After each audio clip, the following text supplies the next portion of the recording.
on, everybody? It's your boy. If you notice, I'm getting hyper and hyper every episode. It's your boy, Hans Fakir, the healthcare CEO. We trying to do some different shit out here.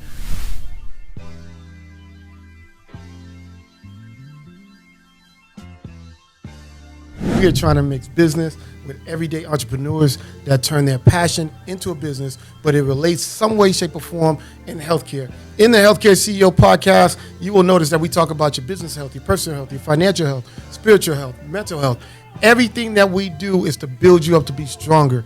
On the Healthcare CEO podcast, we are 90% information, 10% motivation, and we ask all of our guests to leave your keys at the door. There is absolutely no gatekeeping. So, with that being said, I got a longtime friend of mine, and you know what? I start from my inner circle out. So if you notice, a lot of the people that's been on the first 6 or 7 episodes, they're personal friends of mine that I've seen the growth and the triumph. I've seen them go through adversity, and they turned their passion into a successful business. So with that being said, I got a friend of mine from 2010, 2011. He is a culinary chef. He has worked at the Masters. He has worked at several places for some people that you know of, some people that you're fans of. And now he has a book.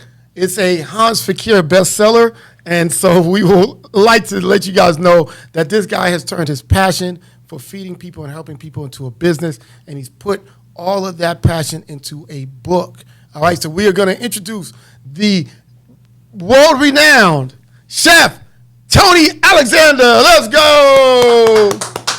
Yes, sir. Yes, sir. Half my team's missing, so you get half a clap. Right. That's good. That's good. That's cool. But we still got it. We got Dope Squad. We got Christian. We got my guy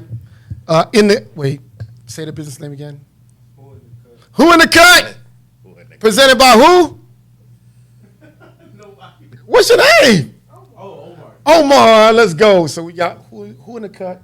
I told him if he ever opens up a barbershop, that'd be a dope name. Okay. All But, right. Yeah, for sure. But his podcast name is Who's in the Cut. I need the beer lined up. You know. Yeah. You good. You good. Yeah. So listen, you heard the intro. 90% information, 10% motivation. You've been here before. Actually, little known secret, Chef Tony shot our first pilot. Yes, sir. So we are just going to do a redo of the pilot, right? We're going to give people everything that they need to know how to just not only become successful restaurant people, Right. but how to create a business Okay. in that, right? Because one of the things that we talk about that I've heard plenty of times, man, I'm so tired of this crap. Like my mother-in-law, she might watch this podcast, right? Or my ex-mother-in-law, but she's still my mom's. She can cook. Okay. There's always one family member saying, you need to start a restaurant. Yes. No. Yeah. Not every time. Just because you can cook, and she can cook like amazing. Right. But she even knows that she's not trying to cook for folks. Right. She likes to keep her thing personal and stuff like that. So her passion is still a passion that she does really well at, Right. but she likes to keep it for the family. Yeah. There's not too sometimes people will get that advice from someone that says you need to learn how to cook or you need to make a restaurant, you start a restaurant. But just because you know how to cook don't mean you know how to run a business, Nah, it's totally right? different. Totally So different. I'm glad you're here because you've done both. Yeah. So we're going to talk. I want you to introduce yourself, tell people who you are, and, how'd you start developing a love for cooking? Okay. Well, again, I'm Chef Anthony Alexander. And I'm sorry we don't have nothing for you to drink. This is a new podcast. We're on a budget. Okay. No problem. That's cool. I got that down here. So, but again, Chef Anthony Alexander. My business name is How About That Chef, and again, it's something that I started when I was 10. Cooking. Just trying to mess with some things. Is that because y'all was like rich and you just want to learn, or y'all was broke? Nah. Well, actually, we were homeless. He said, "Move your mic over." Okay. Is that Right good? here. Try to speak into the mic. Oh, just Into the speak mic. into your mic. I'm sorry. Okay, all right. So, actually, at 10, we were homeless. You were homeless. Yeah. You, your my mother, mom? and my sister. Oh, yeah, wow. my 2-year-old sister. Me, I was 10. My mother, got evicted. We was living in New York, living in Queens. We ended up in Brooklyn. Queens. I was gonna say Queens get the money, but that doesn't sound appropriate if y'all was. I was gonna say Wasn't getting Queens the- get the money, but I was like, wait, not the right Unfortunately, time. wasn't getting the money then. I used to do, back then we could turn in those little soda bottles and stuff, get the little 10 cent, 5 cent there, carry a grocery cart up the steps. But, again, I learned my hustle Nah. from that. So that's where that started, that derivative of trying to make the money because, it was just, little kid trying to take care of his sister after daycare or picking her up. My mother would maybe working or going to school trying to get us up out the situation. So can of ravioli turned into ravioli with some cheese and onions and, a little bit of garlic powder. At 10? At 10. In a hot plate, So we lived in a 800 square foot room. That was it. So it had a little sliver of a kitchen. So I had to think of some stuff to do because I didn't want to just eat ravioli and SpaghettiOs out the can. So started that. And then it became a passion. Then I started actually drawing. So art was a thing for me. And then I got into the Pratt Institute of Art, which turned that culinary passion, artism, everything into love. Because I cared for my sister. I wanted to make sure we was okay. So, kept doing it. Kept growing, learning how to cook for my mother. My grandmother was a chef for 26 years, downtown Cleveland at the Ritz-Carlton. Nice. Yeah, So you remember some of that? Yeah, for sure. Grandma, Louise Washington, Big Lou. That was my girl. She would sit at a table in front of the refrigerator, tell all of us to go outside, come back in, table full of food. Damn. Like, how did she do it? So I was always around my Aunt Rose, just always around food. It was love. It was family. So it meant something. So from that, I would get, hey, Tone, you need to open a restaurant. But, it just, nah. Cooking for 10 people is wholly different cooking for up to 1,000 people. Science and math comes into play. So that little pinch, that little stuff, you got to start measuring out loads. It's hard to do. But, again, if it's a passion, then you'll learn how to do it. I got into culinary school. Got out of culinary school. Moved down to Atlanta. Ran into this guy over here to my left, and it was about a barbecue. He said, Tough learning. No, it was. Well, let's start back. But I'm gonna give you guys a breakdown to y'all hear my echo? yeah, I'm here. We're good though? Okay. So I'm gonna give you guys a breakdown because sometimes and I do this myself, right? I don't really listen to somebody until they give me something to listen to. Like we always, in the world of AI and the world of like everything is so phony and fake and people be on this bullshit of just like, it's like living in a matrix, right? But before that, I think especially entrepreneurs, we're the biggest, sometimes we can be our biggest skeptics, Okay. right? Got you. And so before y'all even, you guys aren't going to want to listen to Tony until I tell you who Tony is, right? And like I said, he's cooked for Tiger Woods. He's cooked for, Atlanta Falcon football players. He's had his own food trucks. He has, connects that got him major liquor sponsors like Ciroc pre-baby oil days, right? This is before that, right? So this outside the scope of the baby oil. he didn't have to deal directly with. We don't want to knock somebody down. No. But but really before that's how. And I just say that to tell people, you got sponsors from Ciroc. You've cooked at the Masters. You've done your first party was at a mansion, and then you ended up taking that, getting a food truck, having a liquor tasted wing, and then cooking for football players. So I got to make people go, oh, okay, let me now tune into this guy. Right. Like sometimes we just get into, this is, and now you even wrote a book, right? Sure. Yeah. And so now I can now say, tell us that story now. Because now it's like, oh, I want to listen to him. Right. Right? Okay. Yes, So sir. you came from the hard nights, and we understand 10% of this is motivation, but we need that 10% to give us the 90, right, to make us want to listen to the 90. Yeah. So you were homeless, and 10 years old, you learned how to cook. And we talked about this with my last guest, and you're a great example of this. We talked about how Trump can be a necessary evil Okay. in a way that he's going to make us do things to get out of our comfort zone, Oh, for sure. right? Oh, trust that. That reminds me of you saying, I had to learn how to cook. If we don't cook, we don't eat. You know what I'm saying? So that was a necessary struggle, not an evil, but you had to go through for you to find your passion for food. Right. And then you went to culinary school, but weren't you in the military? Yes.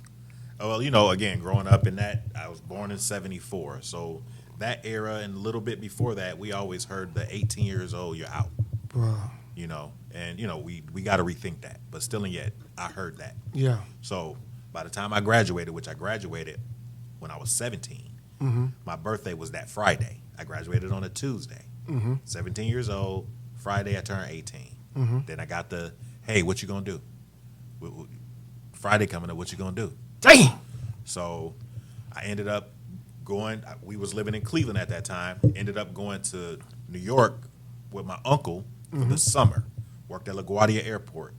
I got the tough lessons from my uncle, how to be a man, be responsible, man of your word, which I loved, which is what structured. Because you grew up without a father. Father wasn't, Yeah. I knew where he was, but he wasn't there. Yeah. But again, he was doing his thing. I learned some stuff from him, artistic ability, redoing houses and refurbishing stuff. But again, he just wasn't in the everyday picture. Yeah. So, I had the family of his, though. My grandmother, my aunts, my cousins, which, again, it's just things that you see, you yearn for, you want. And once I had that, I got to feed my sister mindset at 10. I got to go out here and turn in these bottles, making some change to make $5 turn into this will actually fit the bill. I had a little bit of, hey, man, that's not going to happen to me again. Yeah. So from that, I had to decide I needed to go to the military because I couldn't find the job I wanted. 93 is when I went into the military. I went into the United States Air Force and ended up being there and got stabbed 3 times in the back, literally. What y'all was fighting for? I wasn't fighting. I was trying to prevent one. I was trying to look out for my friend who was messing with somebody's girl. And they were in the military. He was in the Air Force with me. Y'all ain't got no discipline in the military. Nah, not them dudes. Not them Jersey dudes. He was from Jersey. Oh, But anyway, I'm looking out for him, and I ended up preventing the fight between them, but I got into the fight with the guy. And while I'm, doing my thing, he stabbed me in the back. Literally 3 times, and I was in the hospital for 12 days, had to come out with some gauze and some pads to do my own wounds. I didn't get physical therapy. I didn't get psychological therapy. But they let me stay my 6 months, and I got an honorable discharge. 6 months of being in the Military, yeah, 6 military. months. So y'all know that's a good way to come up. Just go to the military with one of your homeboys, tell them to stab you 3 times, get that money. Don't try that. Don't try that at home. Don't try that at home. So that's not the ticket, but still and yet. And I love the military. Again, it was structure. Yeah. It was something that, yes, my mother, she was in a situation, but she got us out of that. She worked hard and did what she needed to, got us out of that. So I saw her work. All of my main cooking started with her, seeing her, leaving fingerprints in the sink from the seasoning she would when she was doing the chicken. So I had that from her. Military kind of solidified it. Coming out of there, with what happened to me, I wasn't, I wasn't right. Not here. Not. I always felt like I missed that, though. I felt like if there was one reason I go to the military, it's because it would give me structure and discipline. For sure. I loved it. I wish I could have retired from there. But again, it's done a lot for me since. Yeah. So, but from that, all right, now reality sets in. You got to get a job. You out here. I had my first son. No, I didn't know anything was available to me. I got my discharge papers and my plane ticket to go home. I was in Aurora, Colorado, almost 2,000 miles away from home. Here you go. Have a good one. They didn't tell me, oh, you still got GI Bill money left. Yeah. You can go down to the VA and you have those types of. I didn't know any of that for years. I got out in '93. I didn't find out none of that until 2006. Yeah, something like that. Yeah. 2006. So, at a community center, trying to find, hey, this is how you do interviews. This is how you fill out a resume. This is how you go online. When online started, when Google started. Actually, matter of fact, back then it was AOL. Yeah. The dial up. So that's when I was looking and searching for jobs. So going through all of that, I'm like, it's just life, one day at a time, and just being a part of the everyday structure of being an ant, being an ant, a soldier ant, doing a common thing every day, every day. That wasn't for me. But what I did love to do was passion, food, cooking. I would have parties every weekend. I would, So that became your business it became without you knowing. Without me knowing. It was just something that I just felt like it was what I grew up on: family, love, food, happiness. Yeah. So I started doing the parties and either going over people's houses with a dish. Hey, who made this? Man, you need to think about opening a restaurant. Nah. Come on, Tone. You got to do this, dog. You doing. Yeah. I never You heard of this. You need to open up a restaurant. You need to. So many times. But I didn't take it to heart. I was not. Till eventually I moved down to Atlanta. I started doing that again. Then culinary school though. But that I didn't do that yet until my sister Tia, shout out Tia, my wife Robin, and my aunt Deanne. Shout out Deanne. Yeah. So they are the ones who was in my ear constantly. Are you still married? Am I still married? I'm still married. Shout out Robin. I'm still married. All right, go ahead. But and again, she did her part of what she could do, and I appreciate her for it. Facts. So, hey, Tony, you going to culinary school? I don't have the money Who for told you you're doing that? my Aunt Deanne. Nice. I'm named after her. Okay. Her name is Angela Deanne. I'm Anthony DeAndre. Nice. So that's the one always in my ear like that. No, you're gonna do this because you can do it. And she paid for my my entry fee into culinary school. Dang. So I had to write a story, and everything I told you, I put that in the story because you have to write an essay To get into to culinary. get into like a college or whatever. But this culinary school, they Cordon Bleu of Atlanta, they require that. All right. So I just Step one, guys, go to culinary school. yeah. So we gonna break that down. All right. Because it is steps. Yeah. There's very much so steps where you want to be what you want to run a business. So Real quick. Yes. You had to write a story to get into culinary school? had to do an essay, Okay. an entrance essay. What was the essay about? The essay was about everything I just told you.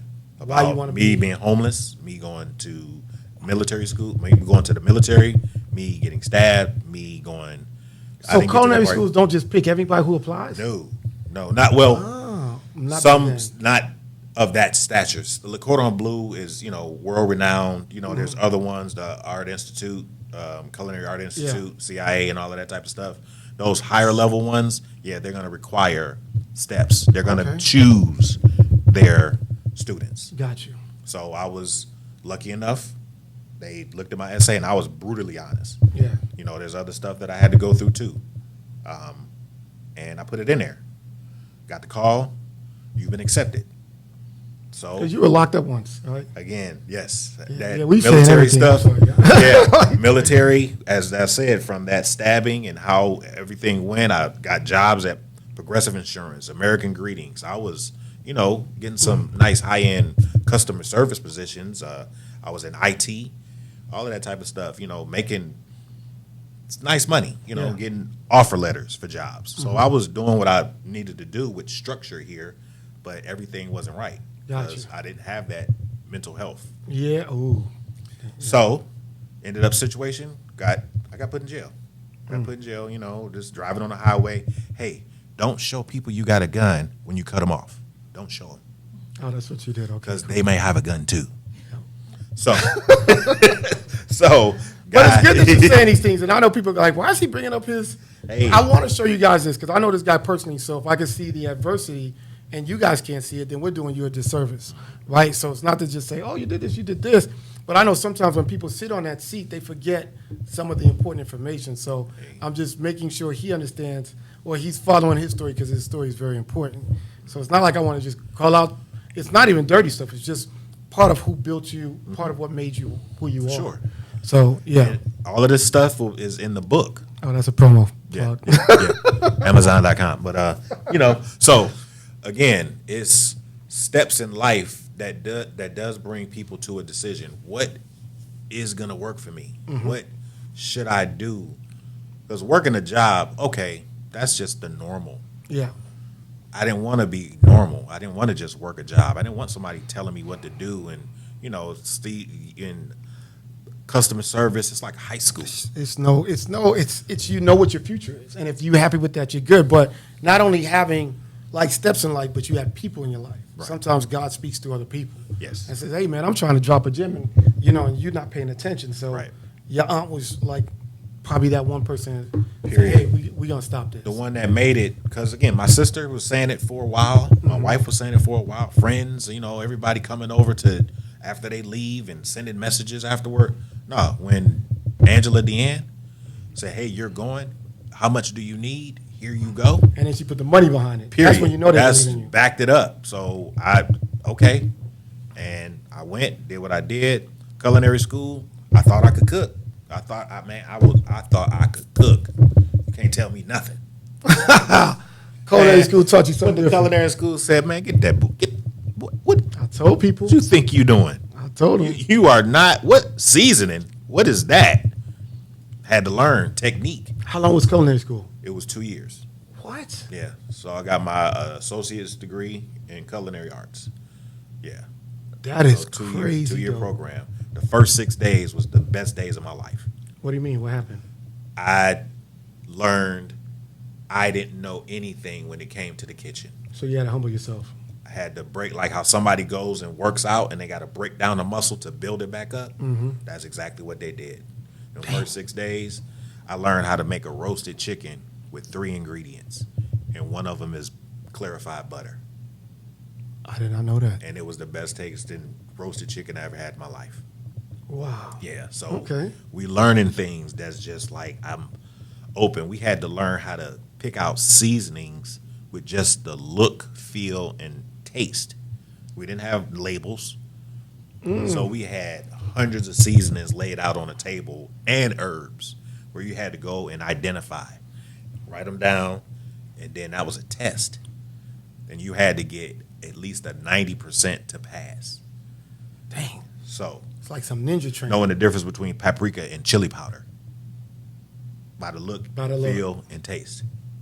Well, you should be able to do it by the taste, though, right? Not all the time. Ah. Not all the time. And not especially if it's fresh ground. See, when you go to the store, Yeah. all that stuff either been sitting on the Flaky, shelf for years, yeah. and so it's going to have, a little distinction because it had time to sit. When somebody fresh grinding something and putting it out, and you got to know between garlic powder, of course, maybe garlic powder and ginger, sure. Yeah. But when you look at them, they look exactly the same. So, it's just a lot of stuff like that.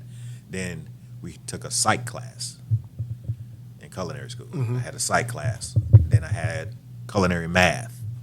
So, hell? yeah. It's like, but you got your associates. So My it's associate's real degree. school. Yeah, it's school. And I had a externship, which was my last course, where I went to Irvington, Virginia for 4 months to work at a golf resort. Is that how you got the master's hookup or no? That was not. It was just because I graduated from Le Cordon Bleu That they that they Invited even you to- considered.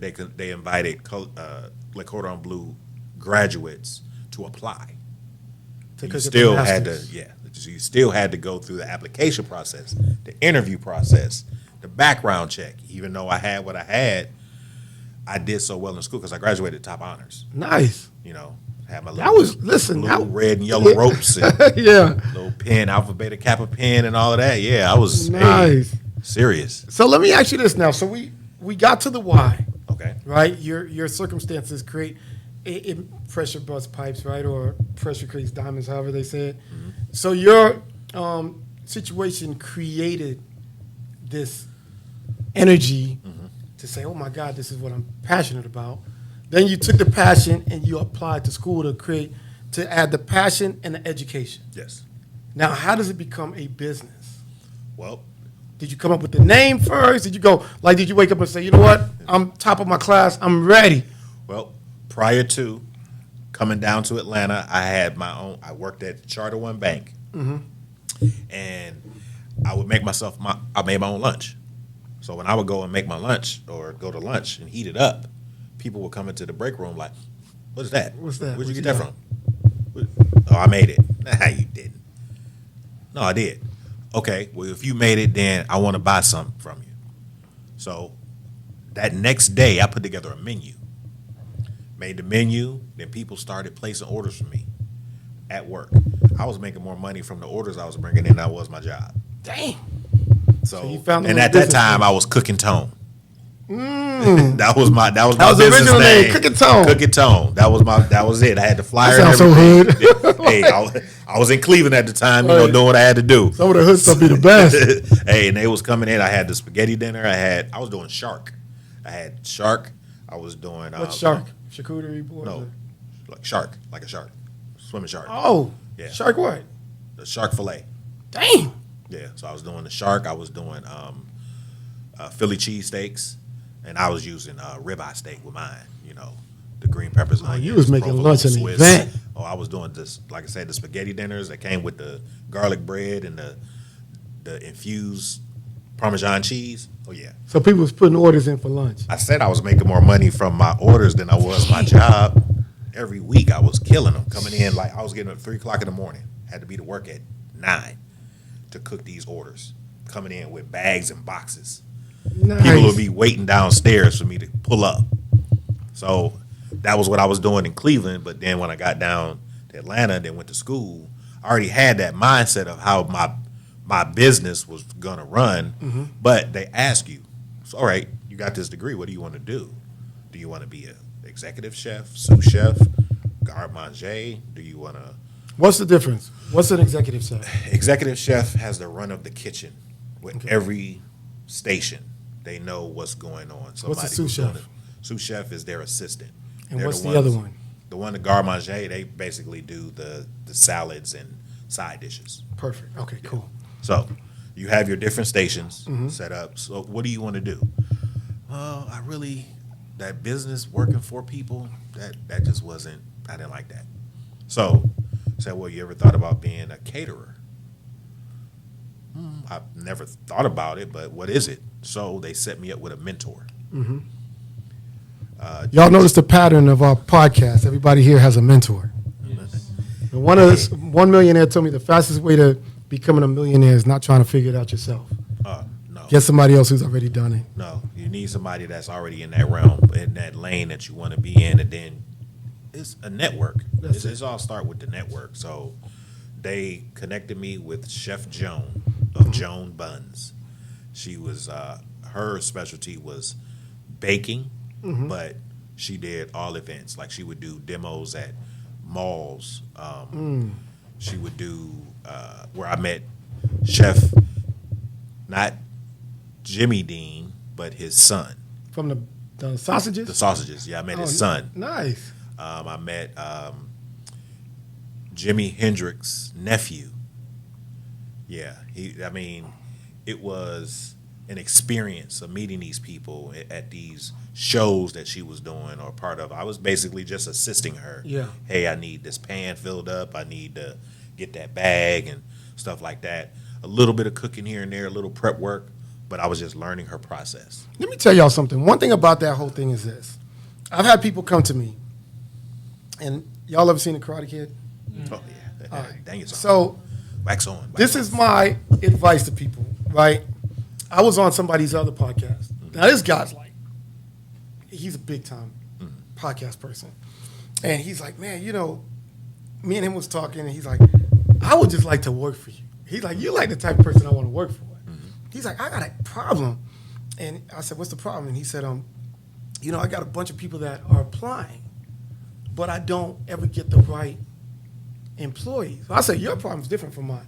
Because I wasn't doing a podcast back then. I just ran my ambulance business. Okay. So I hire people based on qualifications. I do the whole onboarding and all this. I said, you have a problem, and, you're going to relate to this sooner or later. You have a problem that's different. I said, you got a Mr. Miyagi, motherfuckers. And he's like, what do you mean? I said, because you have a huge platform where people are just going to want to get to know you just so they can be either next to you or in the front. Right. So even when you said, hey, all I was doing was her assistant, a lot of people don't realize that they got to get that part before you get on stage, right? Yeah. So I told them, man, before you even let anyone in, I mean, this guy has a full blown out studio, right? Before you even let anybody touch a mic, just get them to run donuts for a week. get them to sweep. You guys clean up, mop up, put everything away. I said, don't do anything to allow them to even touch the equipment for a month to 3 months. You're going to see who really wants to be this, who wants to do it. If they're really willing to do the dirty work, that's why I say, you ain't gonna, and they don't know why, but you tell them wax on, wax off. They're like, why? Trust me. Yep. At the end of the day, I'm really getting you prepared mentally for that big fight. Oh, for sure. Right? And so, what I say to you is, when your podcast starts to grow and people want to latch on just to take the shortcut, and you're not helping yourself out, because as soon as they figure this shit out, they're out. Right? And they're really never going to learn the growth and the mental toughness that they need to have, because as soon as you got the podcast, you're like, hey, you could touch the equipment, you could do. Nah, they got to earn that. Right. Right? So when I first started my ambulance company, I was broke. My homeboy had an ambulance company. They were doing great. So I was like, yo, let me run some of my patients with you and just break me off, which is illegal, but I didn't know. You know what I mean? But either way, he could have just ran my patients. Right. My ambulance was broke down. And so I was like, yo, let me run some of my patients and just throw me a little something, like as a marketing fee. Right. He says, man, let me talk. How much you need? I said, I need about $10K. He said, let me talk to my business partner. So his business partner called me in, and I said, man, I'm ready. My axle broke on my truck. Man, I don't want you guys to lend me money. I'll give you some patients. Right. He's like, no, I can't do that. Just like that. And I'm like, why not? He's like, you just starting, right? He's like, I said, yeah. He said, you need to feel that pain of doing it, and then you're going to value it more when you get it. Right. Right? Yeah. Ain't no shortcuts in this. And so you're going to have to fix your truck, Mr. Miyagi this thing, and don't worry about the money. It will come. Right. But he said, what I'll do is I'll loan you the money at 3%. And I'm like, 3%? That means you ain't making no money back. My job ain't to kill you. My job is to just help you so you can help yourself. It's not to put you in a position to do that. So I just wanted to piggyback off of that story, because even where you're at now, it took you to just be like, whatever this lady tell me I'm going to do. A lot of people, young and old, we can't get them to just say, trust me. You know how you be like, just trust. If I say something, it might not even come out right. But even my daughter, respectfully, I tell my daughter, every once in a while, I tell her, you have to STFU, right? And she goes, what does that mean, Daddy? I say, shut the fuck up. Just do what I ask you to do, because I'm your dad. I'm not going to steer you wrong. Right. But you can't question everything. You could ask questions. But if it's something, it's just sometimes you got to trust, like you trusted that lady. And it wasn't like you too big where you said, no, I'm not cleaning this. I'm not. And look what it led you to. Right. Meeting people like Jimi Hendrix's nephew, the Dean family. So I just said that because I think it's really important for people to see, when you got someone who can teach you something, just do what they ask you to do. Trust me, there's a reason. We're not spending time with you for nothing. Exactly. When you get to a certain point, you want to mentor people just for the sake of mentoring them. Just to give them that knowledge, because it's something to share. I mean, a lot of people do gatekeep. Yeah. But that's, Or they you charge. can see, or they're going to charge a fee, but some of it, it's worth it. Yeah. Even if that's what you have to do. So again, what I was doing with her, and I'm talking about sitting in the kitchen for hours cutting onions, stuff like that, where I was learning a proper technique and how to do this, how to clean a cutting board. So gaining all of that knowledge from her, having the foresight to know there's more to this, but I have to know this to get to that. Yeah. Now, as you say, the kids, love my children, love all 5 of them to the utmost. But sometimes me, as the son of my mother, I didn't listen to everything she was saying, just because I thought I knew, or I had my own way I was supposed to go about doing it. I got kids now. Yeah, I should have. Yeah. Woulda, coulda, shoulda. So we've been there, done that. So you took that now, and you guys see, it's like we're putting, this is no pun intended, maybe, put all the ingredients together of you having a mentor, the beginning, the what happened in the military, but all these things are ingredients that made you say, I got to do this, and make you who you are now. So now the next ingredients was, I'm learning from this lady. Yeah. And then what did you add next? What was the next ingredients to say, this is going to be the business now? With her, it was learning that grind and getting up early and prepping, having a prep list. So she was teaching me organization in the culinary field. all preparation ain't the same, not in every field. So she's teaching me this specifically, and I'm taking it. I'm asking her questions, being around her. Then it was the network she had, the people I told you I was introduced to. And Yeah. so how did you get this opportunity to go to this mall? Oh, well, I knew this guy. Okay. He's the one who called me about this. So it's like, okay, next I got to build a network. All right, so we're going to stop right there just to follow people. Know that food is your passion, right? Learn all the stuff that you can from the people in your house, mothers, aunties, all that. They're going to make you stand out a little bit more than the commercial people, right? Then you go to school. You apply for culinary school. Do your research on which one you want to apply for. Then after you apply to culinary school, you find a mentor, right? And then when you learn what you can from that mentor, you access their network.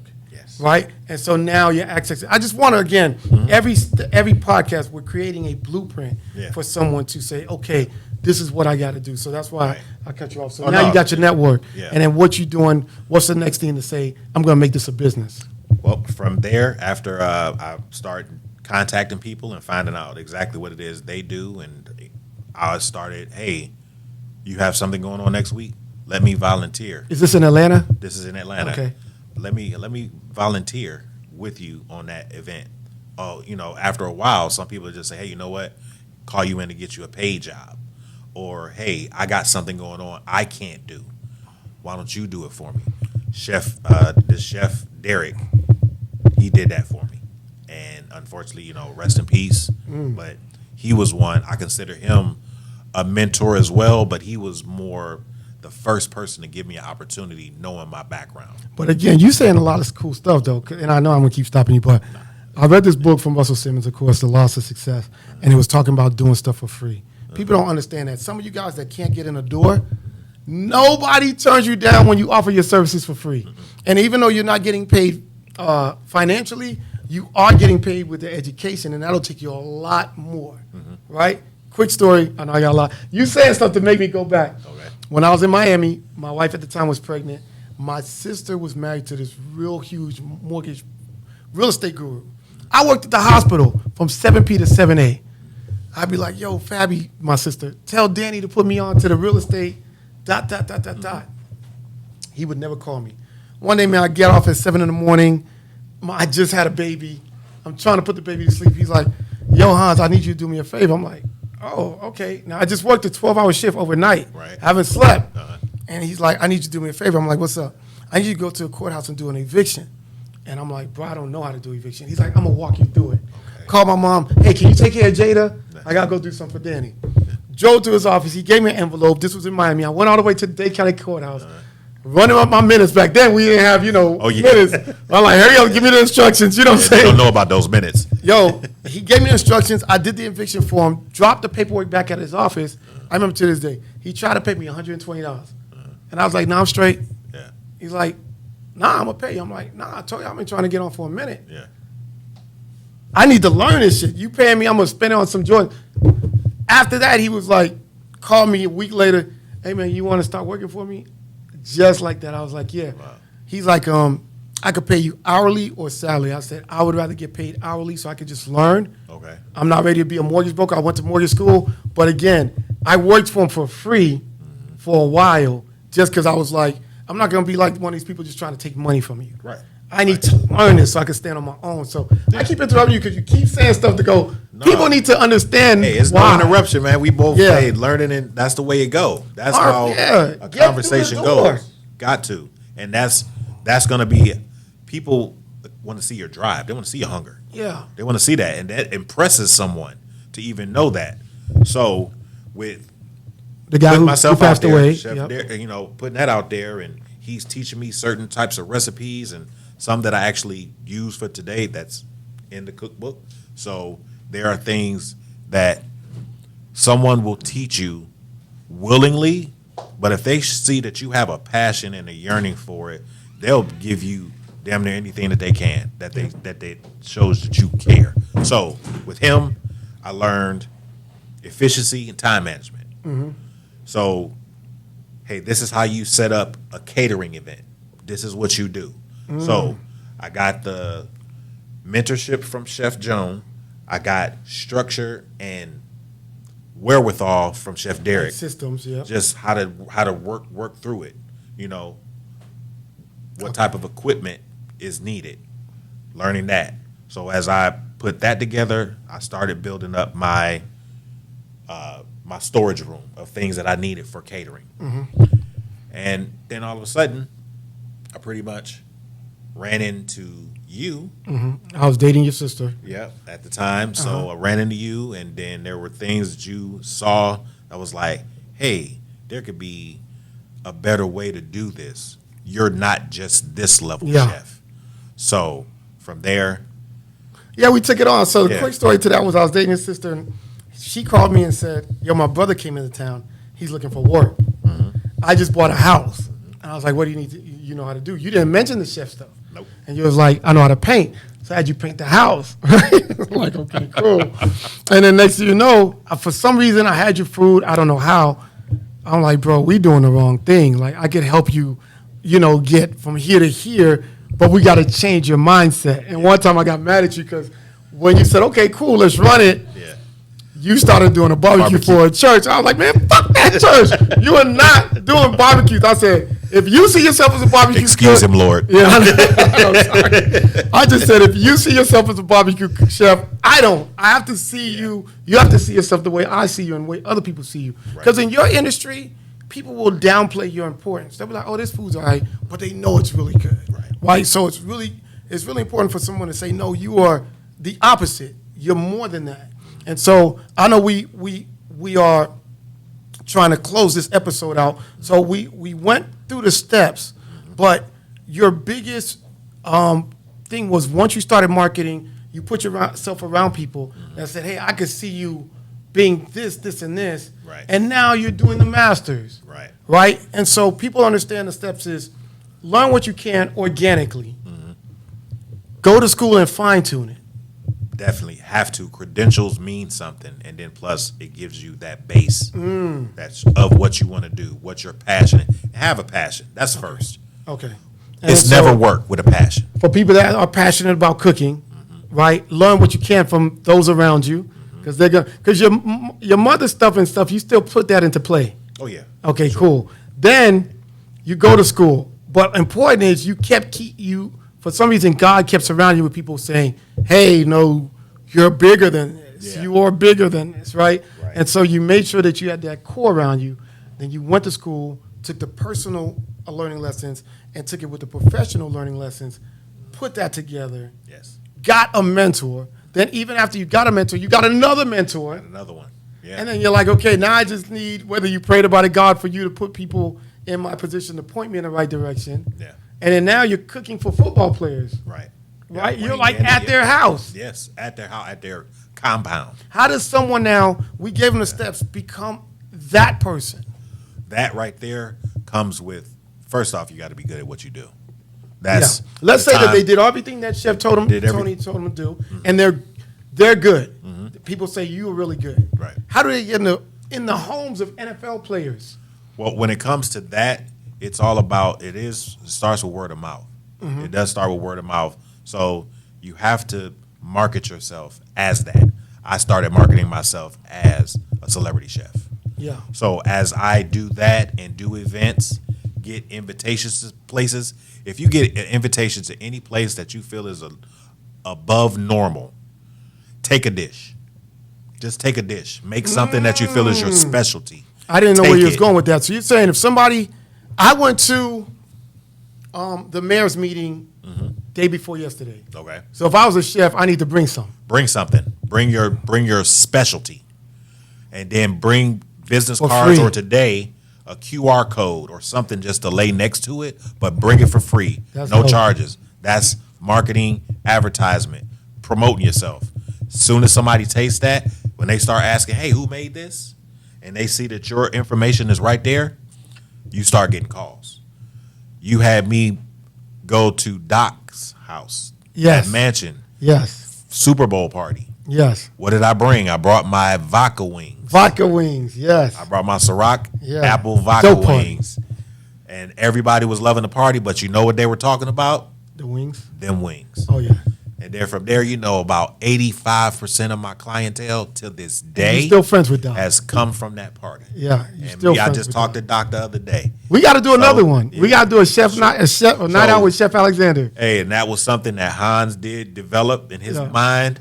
Night out with Chef Alexander. Here's the picture from it. That's it. That is the That's picture. It. Tony the cop took that picture. Yep. Yeah, because But like, we didn't have the budget, man. No, so it was like, hey, we was getting it in. We was doing the marketing all on our own, all of that, and we had a live band. We had a live singer, DJ. Benita Jelaine, Yeah. who I'm doing the party for tonight.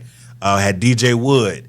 So you had bartenders. That Erica was classic. Patterson. We had the bartenders with your shirts on. With the HB Yeah. t-shirts, had We a went all signature out. drink. It was amazing. People still talk about that. We got to do another one, but this time we're going to do the book release with the chef. Let's start working on that. Let's so start. Again, it's just been an amazing journey, starting from hard knocks, which is just life. Mm-hmm. But what do you take from it? There are steps to it. You have some of those steps, which are the main steps, major steps. But in between that, heart and hard work, bro. All right, so now we're not going to go into a segment. We got 5 minutes left. 45 minutes? You have 45, right? Oh, okay, cool. We're good then. We're not going to go into the segment of like what's unhealthy about this because we're going to take this time. So I'm not going to put my lab coat on today. Today's a special segment on what is in this book that if I'm a chef or just, is it for everyone? Okay. Well, it is for everyone from the novice chef to the master chef. It has passionate stories about how food literally saved my life. And that's the name of the book. Food saved my life. How about that life? Yeah. Because without food in that 800 square foot room, coming home from school, picking my sister up from the daycare center that was downstairs, bringing her up, her saying, Tony, I'm hungry. If I didn't have that thought to do that for my sister on a continuous basis, I don't know what I would have done. Could have went outside that door, asked somebody for something. It was drug addicts. It was heroin users. It was just people I saw getting stabbed in that building. It was crazy. So from there, it's a story that has multiple situations of where food was a part of it, from my grandmother to my aunt to my mother to the military to when I went to jail. And each story has a recipe associated with it. Nice. That's dope. So And what, that's why I call it a chefography. I love that. And what people would think is when you hear the title, it says, How Food Saved My Life. And usually the first thing that comes to mind is, oh, he must have been diabetic. Or no, you're talking about how the creation of food, the desire to create food, saved your life financially and social, Spiritually, spiritually. mentally, all of that. In jail, I was the jailhouse chef. Oh, that's cool. Yeah, I Dang. had 2 boxes, and if you been there, you understand 2 boxes is you got some money, bro. You doing it. You doing anything. So with that situation, then coming out of jail, how it did, culinary school. So yeah, so it's an amazing story of real. Yeah. From the heart, and then how food also is a loving thing that can get you through. But, Universal language. yes, sir. Right? All day long. I hope y'all got some blueprint on this. We went a little off kilter, how they say it, and we just talked about food health, or just really how you can transform food into a business from a passion. And so, for people that want to get this book, how do they get it? Well, it's either, again, you can go on Amazon.com and just look up Food Saved My Life or Chef Alexander. I'm under there as an author. Nice. So as a published author. Also, it's going to be coming soon to Barnes & Noble. Oh, So, nice. Yeah, Congrats. so, again, it's And just it'll be on the things- healthcare CEO community. Oh, for sure. Y'all remember that? Also, and then, hey, if you want one, hit me up. I got a QR code that I have a digital book as well that also gives you links to demos and instructions on some of the recipes involved in the book. So how do people get in touch with you? Yeah, how about that chef_ATL on Instagram? And how about that chef everywhere else? Facebook, TikTok, and X. So Let's go. So listen, Do it. if you guys love what you see, you love what you hear, don't forget to subscribe to our channel. Click the link below. We're going to get as many followers, Healthcare CEO Podcast. We're on our 9th episode now. So Hey. we are doing it. Thank God for my team. Listen, we are making moves and putting people like you in there. I hope you guys understand the blueprint of how to become a successful chef. We want to turn everything that you do into a viable business, right? And health food is something to do with healthcare, so I want people to understand that. Some people are like, what does it have to do with healthcare? Well, if you don't know how important food is to healthcare, I don't even get it, right? Well, again, Food I is also medicine. break down stuff. I'm a licensed nutritionist as well. Wow. So again, any information when it comes to your vegan, vegetarian, paleo, just regular food health, period. I have all of that as a breakdown as well, because food is, hey, it's a substance. We need it. We gotta And live. most of my major successful entrepreneurs, they have a chef to make sure that they're eating the right stuff to make them high-performing entrepreneurs. So you are very essential to the success of most entrepreneurs, I think, high-performing entrepreneurs, because they are on a strict diet or, they just on a healthy regimen. Right. So having people like you is critical. So if you want to ask Chef any more questions, of course, you can find him on IG. How about that, Chef? Right? Underscore ATL. Yep. ATL. So let's get it. Again, thank you guys for joining the Healthcare CEO podcast. Thank you to my boy Tony, Chef Alexander. How about that, Chef? Any way you want to cut it, he's the same dude with the dopest food. And let's get it going. We'll see y'all later. Don't forget to cop a book. And we down 8 episodes. Let's go. Sir.